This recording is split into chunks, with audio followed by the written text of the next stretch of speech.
আল্লাহকে ডাক মারে বলতেছে, মাবুদ আজকে একটা বড় পরীক্ষা দিব রে আল্লাহ। তোমার মাখলুকাতের পূজা করে তারা, সেই সমস্ত মানুষের সামনে তোমার উপর ভরসা করে আমি ঢুকে যাব। এই আগুন থেকে বাঁচানোর মালিক তুমি। তুমি তো এই আগুন থেকে ইব্রাহিম খলিলুল্লাহরে বাঁচাইছিলে। জোরে জোরে বলুন না সুবহানাল্লাহ। আমার মুসলমান ভাইরাম, বিপদে পড়লে, বালা মুসিবতের মধ্যে পড়লে আল্লাহর উপর তাওয়াক্কুল করতে হবে। খাজা উসমান হারুনি এবার আগুনের মধ্যে ঢুকে গেলেন। আগুন তার গায়ে স্পর্শ করলো না, একটা পশম পর্যন্ত পড়ে নাই। খাজা উসমান হারুনি আগুনের ওই পাশ দিয়ে বের হয়ে চলে আসলেন। অগ্নি পূজকেরা খাজা উসমান হারুনির চেহারার দিকে একবার তাকায়, আগুনের দিকে একবার তাকায়, বলতেছে এটা কেমনে সম্ভব? আগুন কেমনে আপনারে এরকমভাবে আপনারে জ্বালায়া পড়ায়া শেষ করলো না? ওসমান হারুনি বলে, এই আগুনের মধ্যে আমাদের জাতির পিতা ইব্রাহিম খলিলুল্লাহ পড়েছিল, আর আগুন মাখলুক হওয়ার কারণে আমার আল্লাহ নোটিশ জারি করে দিয়েছিল। কুলনা ইয়া নারু কুনি বারদাও ওয়া সালামান আলা ইব্রাহিম। হে আগুন, আমার ইব্রাহিমের জন্য শান্তিদায়ক ঠান্ডা হয়ে যা। জোরে বলেন আল্লাহু আকবার। আজ নাকি বলে ক্ষমতার অধিকার হলো জনগণের, যেরকম ঠিক কিনা?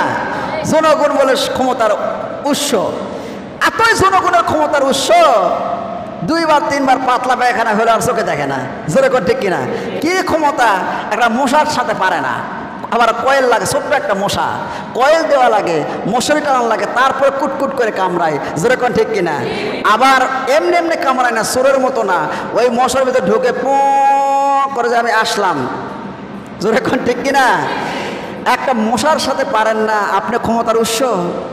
তিনবার পাতলা পায়খানা হলে চোখে দেখেন না, জনগণ সকল ক্ষমতার উৎস। নাউজুবিল্লাহ কোন? আরো জোরে কোন নাউজুবিল্লাহ।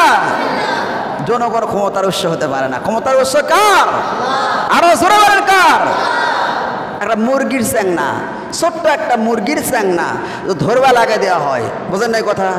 দেখবেন ধরতে ধরতে আপনি নিজের চ্যাংনা হয়ে যাবেন। ওই মুঙ্গির চ্যাংনাও লাফাচ্ছে, আপনিও লাফাচ্ছেন, যেরকম ঠিক কিনা? এর মধ্যে যদি একটা ব্যাং আসে, কুলি ব্যাং আসে, ওখানে লাভ দেয়, দেখবেন কুলি ব্যাং লাভ মারবে একবার, সবগুলা লাভ মারবে 10 বার, যেরকম ঠিক কিনা? ক্ষমতার উৎস মানুষ নয়, ক্ষমতার উৎস হলো আল্লাহ। আল্লাহর উপর তাওয়াক্কুল আর ভরসা রাখবেন। আল্লাহ রাব্বুল আলামিন বলে, বান্দারে আমার উপর ভরসা রাখো, আমি রব্বুল আলামিন তোমার সব বিপদ আপদকে দূর করে দেব। জোরে জোরে বলুন সুবহানাল্লাহ। আমার মুসলমান ভাইয়েরা, খাজা উসমান হারুনি জবরদস্ত একজন আল্লাহর ওলি ছিলেন। রাস্তা দিয়ে হেঁটে যাচ্ছেন, আপনি সময় দেখলেন অগ্নি পূজক আগুনের পূজা করে, তারা এরকম আগুনের পূজা করতেছে। ওই মুশরিকদেরকে দেখার পরে বলল, ভাই এই আগুনের কোনো ক্ষমতা নাই, এই আগুনের সৃষ্টিকর্তা একজন আছে, সে আল্লাহর দাসত্ব আর গোলামি করো।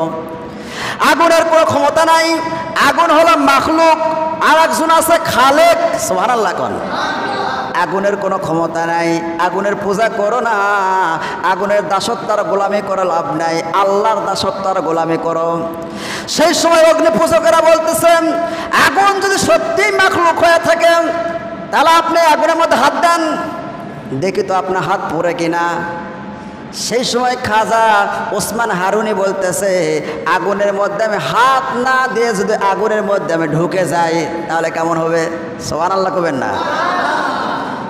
সেই সময় অগ্নিপূজকেরা বলতেছেন, তাহলে তো বেশি ভালো হয়, দেখি তো আপনি কেমন মাখলুক মাখলুক বলতেছেন, এর নাকি সৃষ্টি করছে একজন আছে, তাহলে আগুনের মধ্যে আপনি ঢোকেন, দিয়ে কেমনে পারেন? খাজা ওসমান হারুনি ওযুর পানি নিলেন, ওযু করলেন, নামাজ পড়ে ডাক মারলেন, কাকে? কথা বলে না, কাকে? আল্লাহকে ডাক মারে বলতেছে, মাবুদ আজকে একটা বড় পরীক্ষা দিব রে আল্লাহ। তোমার মাখলুকাতের পূজা করে তারা, সেই সমস্ত মানুষের সামনে তোমার উপর ভরসা করে আমি ঢুকে যাব। এই আগুন থেকে বাঁচানোর মালিক তুমি। তুমি তো এই আগুন থেকে ইব্রাহিম খলিলুল্লাহরে বাঁচাইছিলে। জোরে জোরে বলুন না সুবহানাল্লাহ। আমার মুসলমান ভাইরা, বিপদে পড়লে, বালা মুসিবতের মধ্যে পড়লে আল্লাহর উপর তাওয়াক্কুল করতে হবে। খাজা উসমান হারুনি এবার আগুনের মধ্যে ঢুকে গেলেন। আগুন তার গায়ে স্পর্শ করলো না, একটা পশম পর্যন্ত পড়ে নাই। খাজা উসমান হারুনি আগুনের ওই পাশ দিয়ে বের হয়ে চলে আসলেন। অগ্নি পূজকেরা খাজা উসমান হারুনির চেহারার দিকে একবার তাকায়, আগুনের দিকে একবার তাকায়, বলতেছে এটা কেমনে সম্ভব? আগুন কেমনে আপনারে এরকমভাবে আপনারে জ্বালায়া পোড়ায়া শেষ করলো না?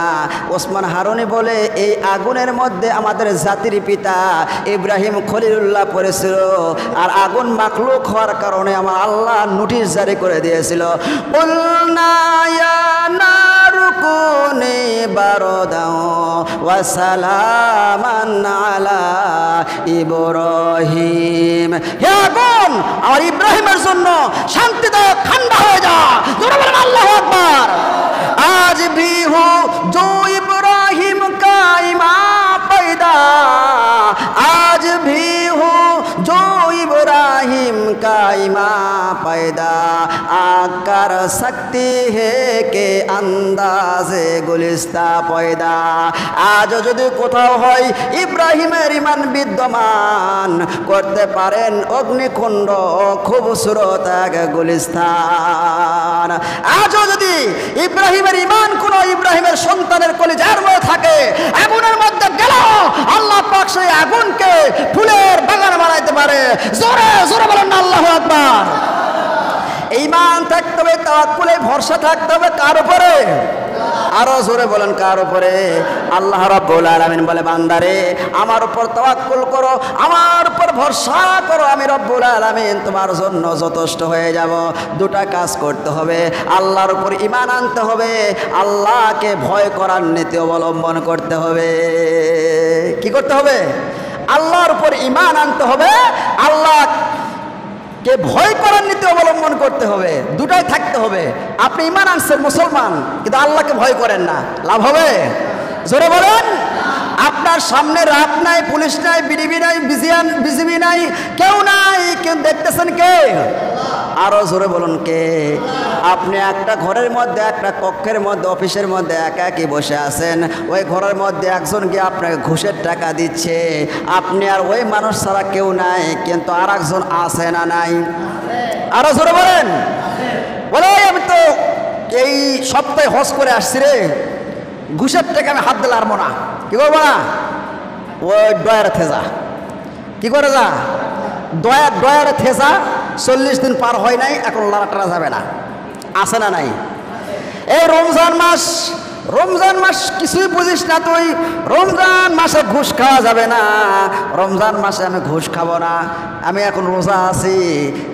মাগরিব পর আসিস, কাপড় আসিস, মানে দিনের বেলা রোজা, আর ইফতার করার পর তার রোজা নাই, বুঝেন নাই? ওই মনে করছে মাগরিব পর ঘুষ খাওয়া যাবে, বুঝেন নাই কথা? ওর যদি বিশ্বাস থাকতো এক আল্লাহ আছে, আমাকে দেখতে পাই, দেশের টাকা বিদেশে পাচার করে বেগম পাড়া তৈরি করতো না। জোরে বলেন ঠিক কিনা? দেশের টাকা বিদেশে নিয়ে গিয়ে এমপি মন্ত্রী আর বাড়িঘর বানাইতো না। দেশের লোক খাইতে পারে না, বিদেশে অট্টালিকা বাড়িঘর করে বসে আছে। এত টাকা দেশ থেকে পাচার হয়েছে বাংলাদেশ থেকে। এগুলো টাকা যদি বাংলাদেশের গরিবের মাঝে বিতরণ করে দেওয়া হয়, একটা গরিবও খুঁজে পাওয়া যাবে না। সুবহানাল্লাহ কোন? আমার ভাইয়েরা, গরিবেরা খাইতে পারে না। মরিচ কিনতে গেলে চোখ দিয়ে পানি বাড়াই, পেঁয়াজ কিনতে বলে খালি কান্দে সরে। কোন ঠিক কিনা? কথা কয় না কামা? এত দাম বেশি, আহারে কর কিছু নাই, কলেই খবর আছে। 17 বছর পর্যন্ত প্রত্যেকটা আলিম ওলামা, প্রত্যেকটা মানুষের গলাকে টেনে ধরা হয়েছিল, জবানকে বন্ধ করে দেওয়া হয়েছিল। জোরে বলেন ঠিক কিনা? স্তব্ধ করে দেওয়া হয়েছিল, হক কথা বলতে পারে নাই। হক কথা বলতে গেলে সেই সময় গিয়ে খবর আছে, যেরকম ঠিক কিনা? হক কথা বলতে পারে নাই। দুই জায়গায় দেখবেন, কোন জায়গায় হক কথা বলে না, কোন জায়গায় হক কথা নাই।